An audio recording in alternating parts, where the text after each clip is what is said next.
Good morning, everybody, and welcome to my channel.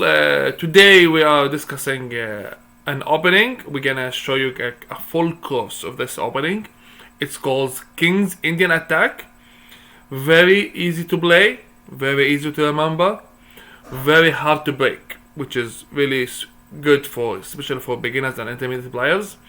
Even for the advanced ones, like it really works well for all levels, and we have even super grandmasters they play this opening, and they've been doing this like for all their life. To start this opening, we need to remember special like four moves. This is the most important part of it. We need to go with knight f3 first, g3 next, bishop g2 third, and finally castle. And to show this like in sequence, we're gonna go knight f3, and let's say black play d5, g3, knight f6, bishop g2, c6, and now we're gonna go castle. And look at those guys over here, knight, bishop, and the castling process. The king is very solid, and there is no way to get the white king any kind of checkmate very quickly. No traps to fall in, and very easy system to start with. Now black has of course his own ideas as well. I mean, sometimes he goes bishop f5 or bishop g4 or even sometimes e6, whatever. Now what we want to learn here is a very straightforward ideas that leads to similar positions all the time. So that will make your life easier. So you don't have like to remember a lot of theory. And if you are a busy guy or a beginner or somebody doesn't like even to study a lot of chess, he likes just to play and use his own talent, he can actually use this opening maybe for his life, like really for lifetime. Now to show the ideas very well, we're gonna assume black will go bishop f5 here, just to show the ideas. And black, as you can see, has a knight, bishop, and a pawn. They're all covering the e4 square, and that's not really good for us. Like, we need also our share of the center. We can just keep this position as like this. So how to get my share of the center? I have to play d3 with white. Now this position is what's gonna happen to you all the time. You're gonna play these four, even d3. It's like your fifth move is gonna be pretty much all the time. Now what white want to do? Once white want to go e4 in the right time, after a very careful and good preparation for it. So let's say black goes here, let's say e6 for example. I can't go e4. Still I can lose a pawn for nothing. So I need knight bd2. Let's say bishop e7 by black. Can I go e4 here? No. If I go e4, I will lose. Like d4, d4, knight e4, knight e4, bishop e4. And even if you want to exchange the queens, that doesn't make any difference here. Black is up a pawn for nothing. Like white has nothing, absolutely. So I cannot go e4 right away. So what to do? How I can make e4 works? I need my queen. So I go queen e1, and now e4 is coming next. Now white is ready to play e4 now at this moment, and black cannot just stay still and do nothing. So if black played h6 here, which is the reasonable move, and white goes e4, bishop h7 is the move to go with. If you look at the position like this, white like did his job, like he got his ideas, works. Now the question is, what's next for white? Where is white is going from here? White need still to take control of the center. Okay, we have a pawn on e4, but why not just have also a pawn on c3? So why just go like this, for example? Okay, and I need to take control of the d4 square and prevent d4 for black.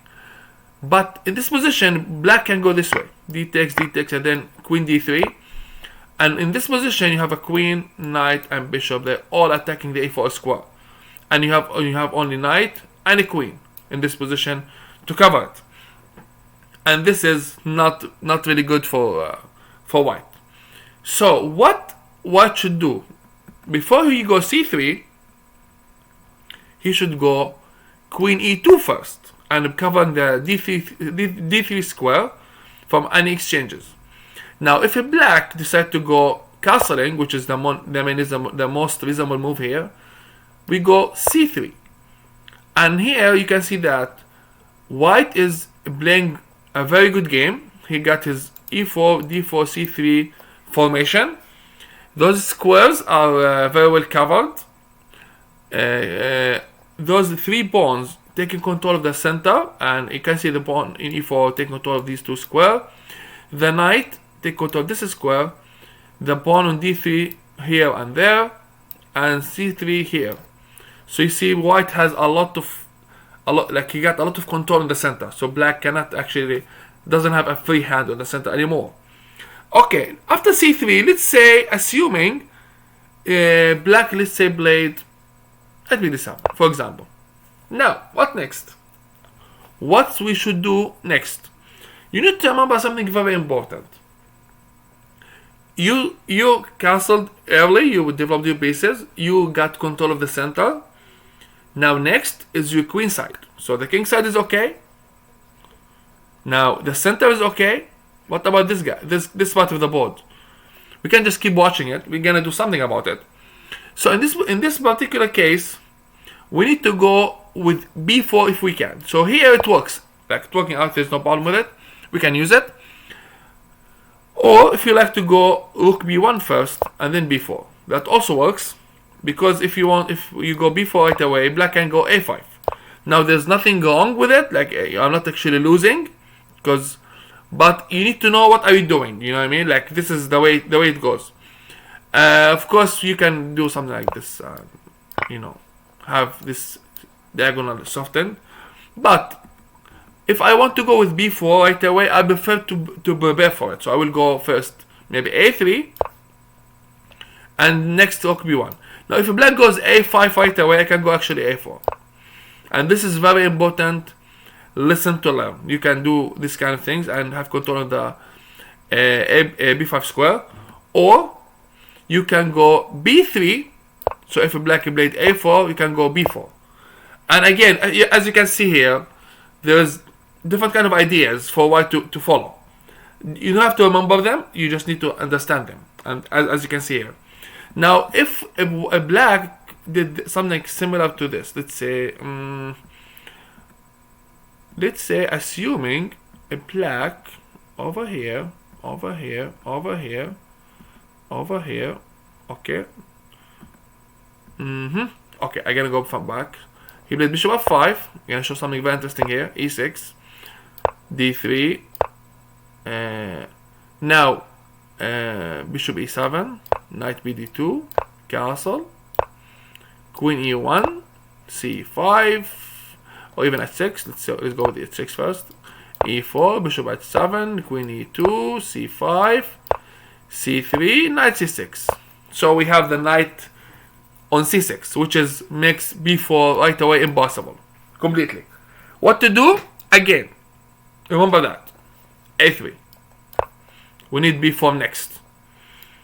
Okay, I'm gonna show this. I'm gonna take all these diagonals. So the next move gonna be b4 if you can. Now if a black played a5, remember this is very important. You're gonna go a4 right away, stopping this guy from moving forward. And of course, this knight can go this way actually next if you want. Oh, sorry, b1, then from here now to knight a3, then here to b5. That also works. As you can see, this opening is full of ideas for white without memorizing anything. You're gonna have this kind of information. The king over here, the knight on d2, the pawn on d3, the pawn on c3, queen on e2, pretty much against everything, almost. So this is something very important to remember. I want to show something very quickly. If after e6, knight bd2, if black played bishop d6, not on e7, you're gonna go queen e1, again same move, but if black decide to go h6 and you allow e4, bishop h7, here you have an extra piece to win right away. There's a fork here to about it for black. Black is losing a piece right on the spot. White can win this very easily. This is for now. This is the first part of it. Next part will be about after g3 we're gonna go c5, bishop g2, knight c6, castle, e5, d3, and this is the massive center for black.